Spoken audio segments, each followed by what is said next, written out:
Welcome back to My Happiness Defined. Lately, I've been thinking a lot about the woman I used to be. And if you've ever caught yourself saying, I just want the old me back, this episode might be for you because I say that all the time. I miss the old me. I miss her energy. I miss how excited she could get about things. And I miss some of her creativity, some of her motivation. And honestly, sometimes I just miss how life felt when I was her.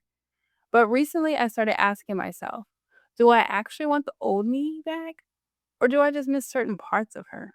Because there's a difference. What if I'm spending so much time trying to find the woman I used to be that I'm not giving myself the opportunity to discover the woman I'm becoming? Maybe I don't need to go backwards. Maybe I can take the best parts of her with me while giving myself permission to want new things, explore new interests, raise my standards, change my mind, and even let go of things I once loved. So today, we're talking about the version of me I have to let go of.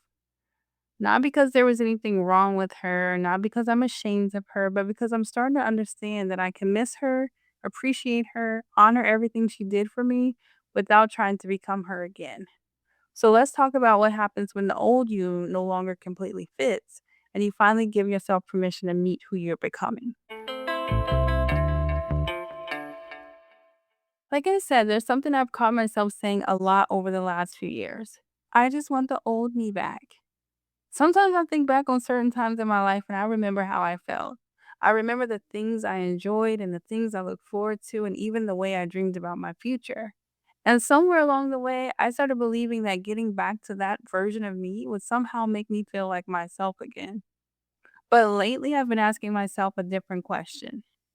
Why am I trying so hard to go backwards? Because the truth is, I'm not the woman I was 10 years ago. I'm not even the woman I was 5 years ago. My life has changed. My responsibilities have changed. My relationships and friendships have changed. My priorities have changed. And overall, I have just changed. Maybe the answer isn't finding my way back to old me, it's allowing myself to meet the new me. And I want to be clear about something. When I say I'm ready to stop searching for the old me, that doesn't mean there aren't parts of her that I miss, because there absolutely are.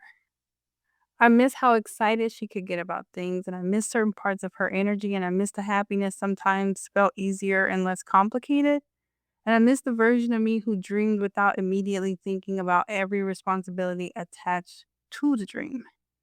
There are pieces of that woman I would love to feel again. And for a long time, I think that's where I got confused. Because I thought missing parts of her meant I needed to become her again. But I don't. I can miss old me without moving backwards. The goal isn't to leave every part of old me behind. The goal is to decide what deserves to come forward with me.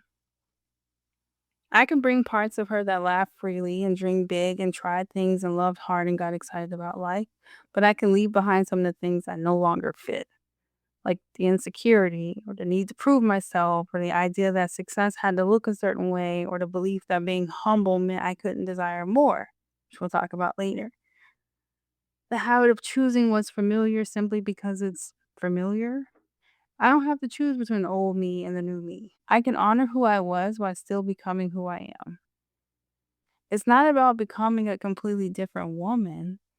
It's about taking the best of who I've been, combining it with everything life has taught me, and giving myself permission to discover what I want now.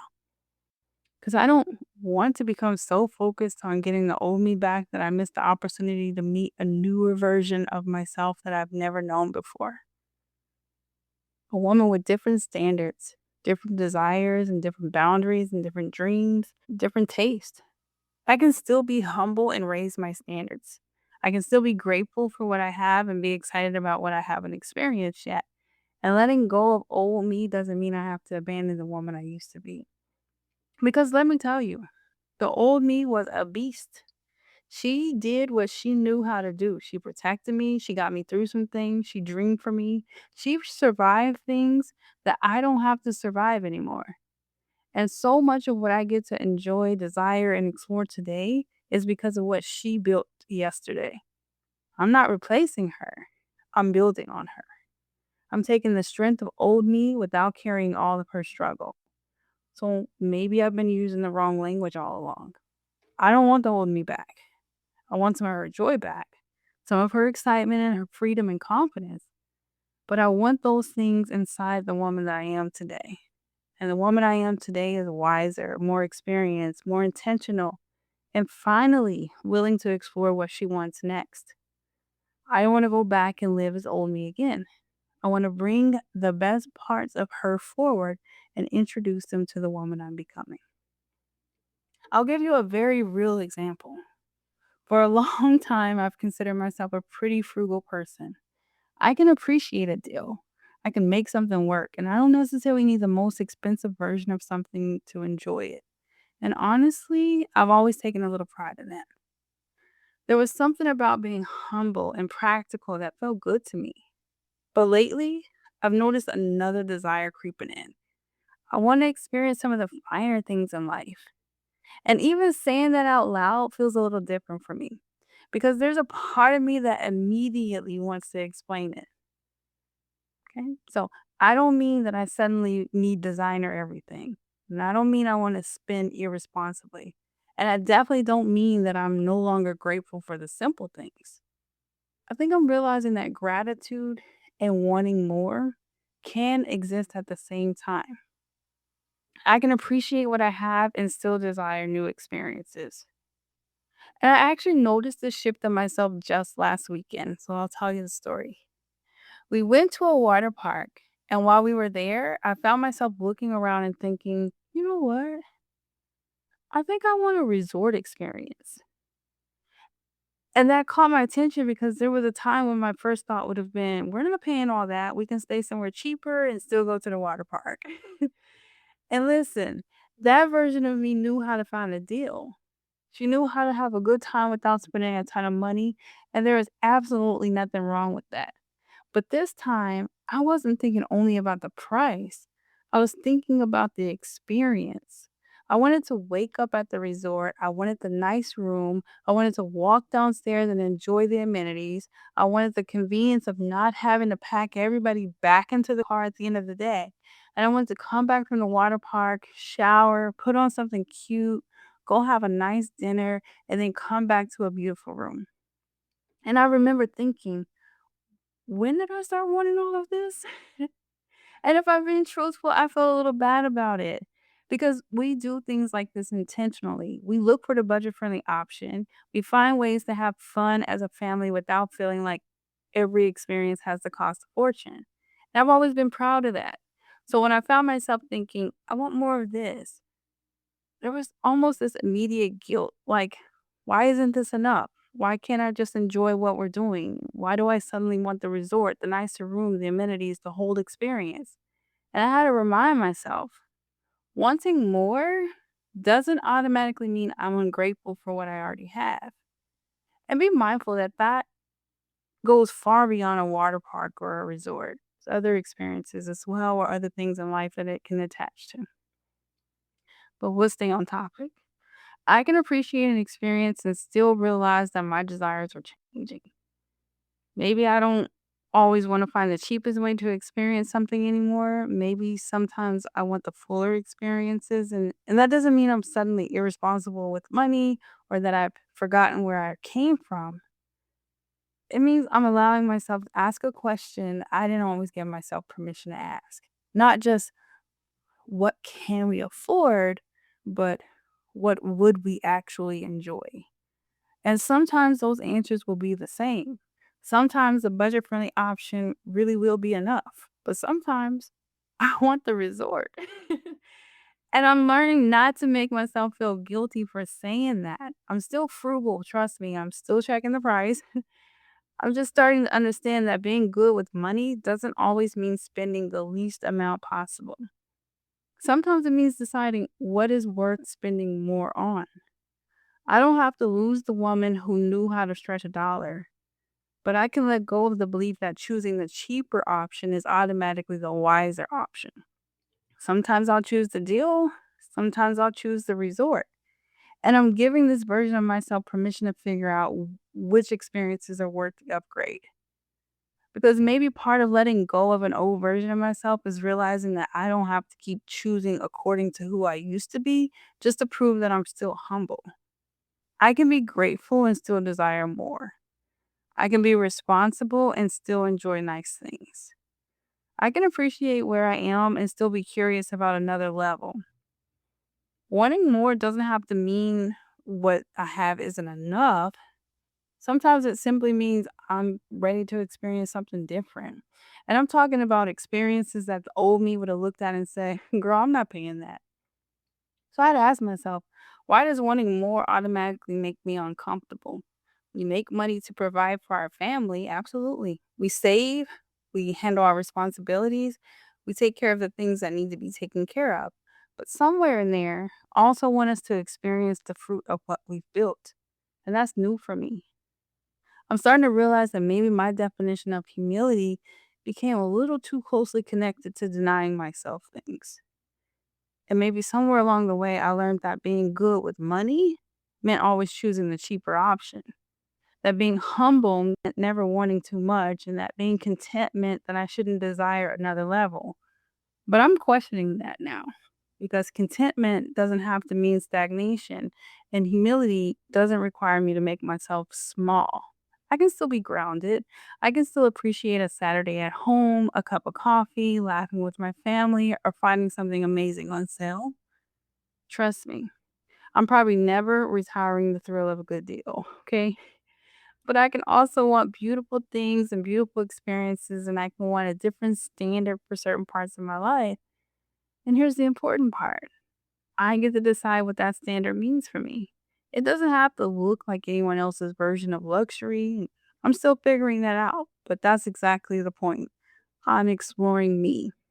I'm discovering what this version of me desires instead of automatically making her live by the preferences and limitations of an older version of myself. The old me might have looked at some things that I desire now and said, that's too much. And the woman I'm becoming is starting to ask, but is it too much for the life I'm building now? And that isn't about becoming too good for the life I used to have. It's just giving myself permission and to experience what I once couldn't, wouldn't, or didn't even know to desire. I want to remain grateful and I want to remain responsible and grounded, but I also want to remain curious. Because if I'm giving myself permission to meet this new version of myself, then I have to give her permission to want some new things too. And it's just not my desires that have changed. Let's shift gears here for a second. My creativity looks different too. This one has been interesting for me because I genuinely used to love creating things. I used to do YouTube, okay? And I also used to love DIY projects. I could see something and immediately start thinking, I can make that. And there was a time when I actually wanted to. I wanted to go buy the supplies and sit down and work on it. And I enjoy the process of turning an idea into something. But now I'll see something I like, I'll convince myself that I'm going to make it, and I'll go buy half the supplies. But then I realize I don't really like making it. I don't feel like it. And for some reason, I've had a hard time accepting that. I keep trying to make that part of myself come back. And I think, come on, you used to love this. And the same thing happens with YouTube. There was a version of me who was excited about filming and editing videos and putting them together. And because I don't have that same motivation anymore, I've sometimes interpreted it as though I've lost something. Like I'm less creative than I used to be. But I'm starting to question that. What if I haven't lost my creativity? What if I just don't want to use it in the same places anymore?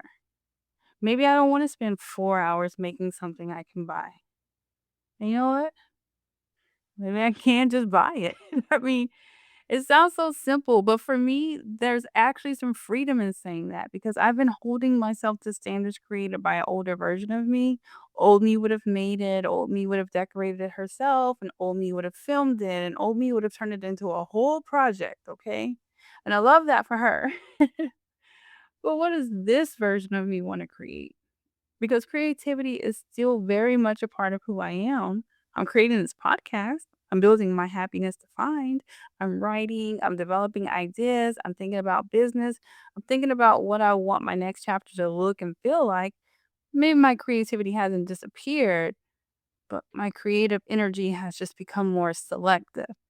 And I really like thinking about it that way because there's only so many hours in a day and only so much energy I have to give. Everything doesn't have to become a project anymore. And some things can simply be purchased and somebody else can make it and I can enjoy their creativity and save mine for something I'm actually excited to create. Growth in this area isn't about doing more.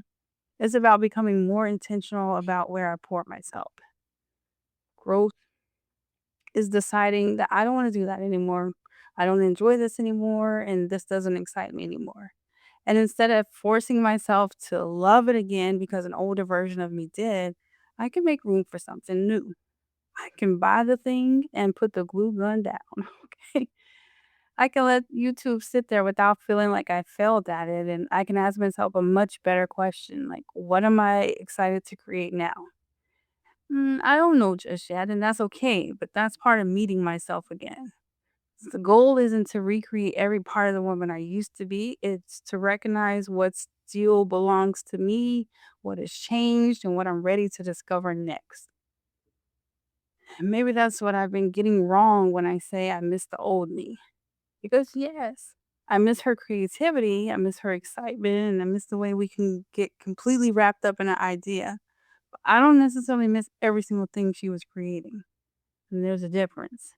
Well, I'll bring her imagination with me, I'll bring her curiosity, and I'll bring the ability to dream something up from nothing. But I don't have to bring every hobby, every project, every old goal, every version of what creativity used to look like. And some of those things can just stay exactly where they are. Because the best way to honor the creative woman I used to be isn't to keep recreating her work, it's just to give the creative woman I am now a blank canvas. So when I put all this together, I think I'm finally understanding what I've been trying to say when I tell people I miss the old me. I do miss her, but I don't necessarily want her life back. It's like I'm going through her closet. And just like any closet, there are some things in there that I'm absolutely keeping. Her joy, keep. Her curiosity, keep. Her confidence, definitely keeping. Her ability to dream, get excited, and believe something new was possible, I'm taking all that with me. But then there's some things I'm pulling out, I'm looking at it, and I'm realizing, girl, this doesn't even fit anymore. And I've been trying to squeeze myself back into it simply because I remember loving it once.